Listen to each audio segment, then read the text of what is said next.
ایک اور سوال تحریر فرمایا کہ کیا تمام انبیاء علیہ الصلوۃ والسلام رتبے میں برابر ہیں؟ ایسے نہیں ہے۔ تیسرے پارے کی پہلی آیت کریمہ آپ پڑھیے، اللہ تعالیٰ فرماتے ہیں تلک الرسل۔ دوسرے پارے کے آخر پہ اللہ تعالیٰ نے انبیاء علیہ الصلوۃ والسلام کا تذکرہ فرمایا جو پیچھے سے چلا آ رہا ہے، بیت اللہ کی تحویل اور یہ اور یہ اور یہ، اور پھر سنت ابراہیمی، اور پھر حضرت داؤد علیہ الصلوۃ والسلام علیہ السلام سب کا تذکرہ، اور پھر اللہ فرماتے ہیں تلک الرسل، یہ رسول تھے جن کا تذکرہ ہوا ہے، فضلنا بعضهم علی بعض، ہم نے کچھ کو کچھ پہ فضیلت بخشی ہے۔ جیسے فرشتوں میں فضیلت، اللہ کے وہ فرشتے جو رسالت کا کام کرتے ہیں، انسانوں تک پیغام پہنچانے کا، انسانوں تک رزق پہنچانے کا، وہ باقی فرشتوں ہی سے صرف افضل نہیں ہیں، اس امت کے اولیاء کرام سے بھی افضل ہیں، یہ ہمارا عقیدہ ہے۔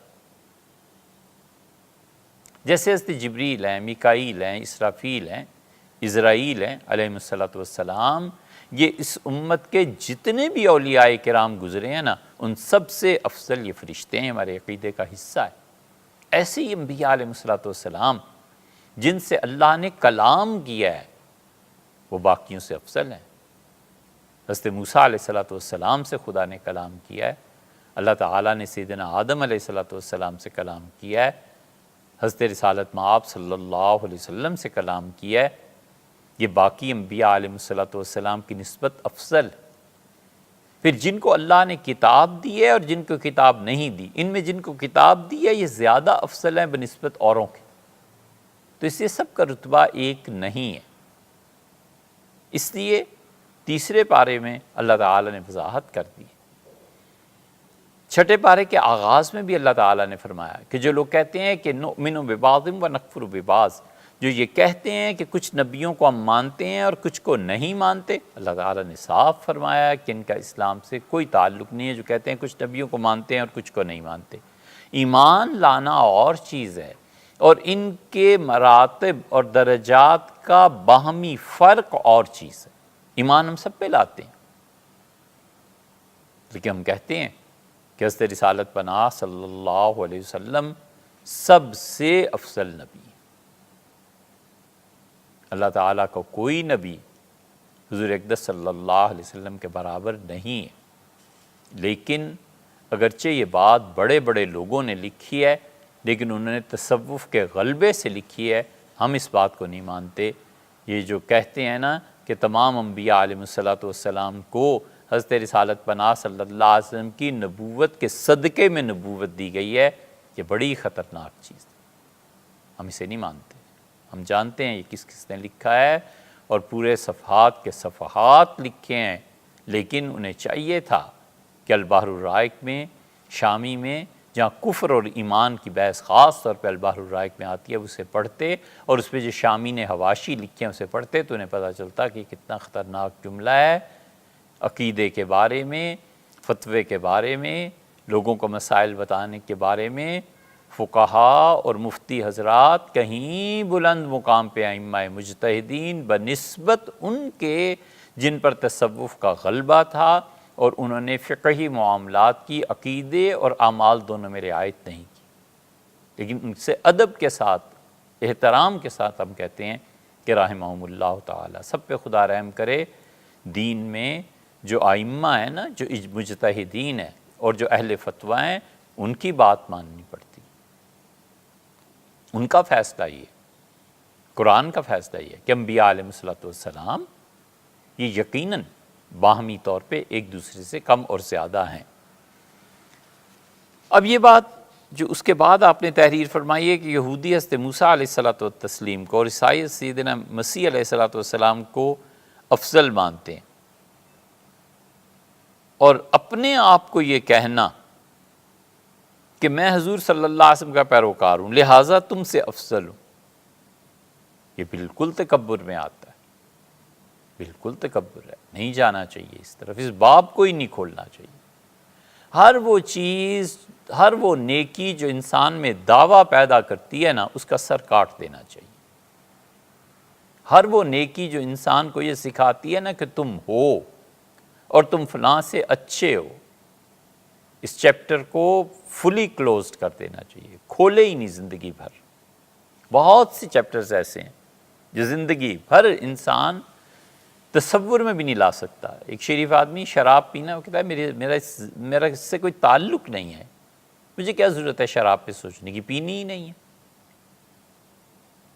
کوئی کسی سے کہتا ہے کہ فلاں کی زمین پہ ناجائز قبضہ کرنا، چل کے وہ کہتا ہے میں نے کبھی سوچا ہی نہیں، نہ میرا کوئی مسئلہ ہے، مجھے کیا ضرورت پڑی ہے، پاگل کیوں اس مسئلے میں۔ بالکل اسی طرح ہر وہ نیکی جو انسان کو کبر کی طرف لے جاتی ہے نا، دعوے کی طرف، غلط بات۔ حضرت رسالت مآب صلی اللہ علیہ وسلم کا امتی ہونا آپ ہیں بھی یا نہیں، یہ تو موت فیصلہ کرے گی کہ آپ مسلمان بھی ہیں یا نہیں۔ امتی تو دور کی بات ہے نا، امتی تو ایک شرف ہے نا۔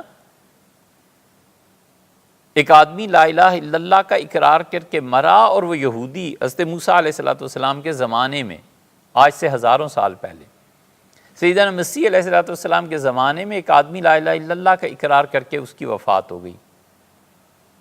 وہ زیادہ اچھے ہیں بجائے اس کے کہ ایک آدمی آج لا الہ الا اللہ کہہ رہا ہے اور موت کے وقت کفر پہ مرا۔ جب تک موت ایمان پہ نہ آ جائے تب تک کسی عمل کا کوئی اعتبار نہیں۔ جب تک موت ایمان پہ نہ آ جائے کبھی اپنی نیکی کی طرف دیکھنا بھی نہیں چاہیے۔ صحیح بخاری کے بالکل آغاز میں آیا ہے، ابن ابی ملیکہ نے کہا، ابن ابی ملیکہ سیدنا ابوبکر رضی اللہ عنہ کو انہوں نے دیکھا تھا، صف اول کے صحابہ کرام رضی اللہ عنہ کی زیارت کی تھی۔ انہوں نے کہا میں نے 30 سے زیادہ صحابہ کرام رضی اللہ عنہ کو پایا، کلہم یخافون النفاق علی انفسہم، ہر کوئی ڈرتا تھا کہ اللہ کہیں منافق نہ ہوں، کہیں اللہ منافقت پہ موت نہ آ جائے، اتنے ڈرتے تھے نفاق سے، اور ان میں ابوبکر اور عمر بھی شامل تھے رضی اللہ عنہ۔ حضرت ابو الدرداء رضی اللہ عنہ جیسے لوگ ڈرتے تھے نفاق سے۔ آپ اور ہم جس سطح کی زندگی بسر کر رہے ہیں، بس اگر خدا کے ہاں منافق نہ ٹھہرائے جائیں اتنا ہی کافی ہے۔ حضرت ابو حذیفہ رضی اللہ عنہ سے کسی نے کہا تھا کہ میں بہت اچھا مسلمان، حضور صلی اللہ علیہ وسلم میں یوں کرتا، تو سنتے رہے پہلے تو یہ لنترانیاں، پھر انہوں نے فرمایا کہ تم جیسوں کو بابا ہم حضور صلی اللہ علیہ وسلم کے زمانے میں منافق سمجھتے تھے، کیا بات کرتے ہو۔ اس لیے یہ تکبر اور یہ غرور بالکل نہیں کرنا چاہیے، قطعاً اس میں پڑھنا ہی نہیں چاہیے۔ اور آج کے مسلمان جو کہتے ہیں کہ وہ چوزن پیپل ہیں، یہ مرض بنی اسرائیل میں بھی آ گیا تھا۔ حضور اقدس صلی اللہ علیہ وسلم سے یہودی آ کے کیا کہتے تھے؟ فتح الباری میں حافظ بن حجر رحمۃ اللہ اس پہ بڑی اچھی بحث کی ہے۔ آ کے رسول اللہ صلی اللہ علیہ وسلم سے کہتے تھے کہ ہم تو 40 دن عبادت کی تھی نا بچھڑے کی، تو ہم 40 دن جہنم میں رہیں گے، 41واں دن جو اس کے بعد ہوگا وہ تم لوگ ہمارے وارث ہوگے جہنم میں، تم جہنم میں جاؤ گے سب۔ وہ اتنے مغرور ہوئے تھے۔ چوزن پیپل، یہ آج کے دور کے مسلمان جنہیں مسلمان کہتے ہوئے شرم آتی ہے،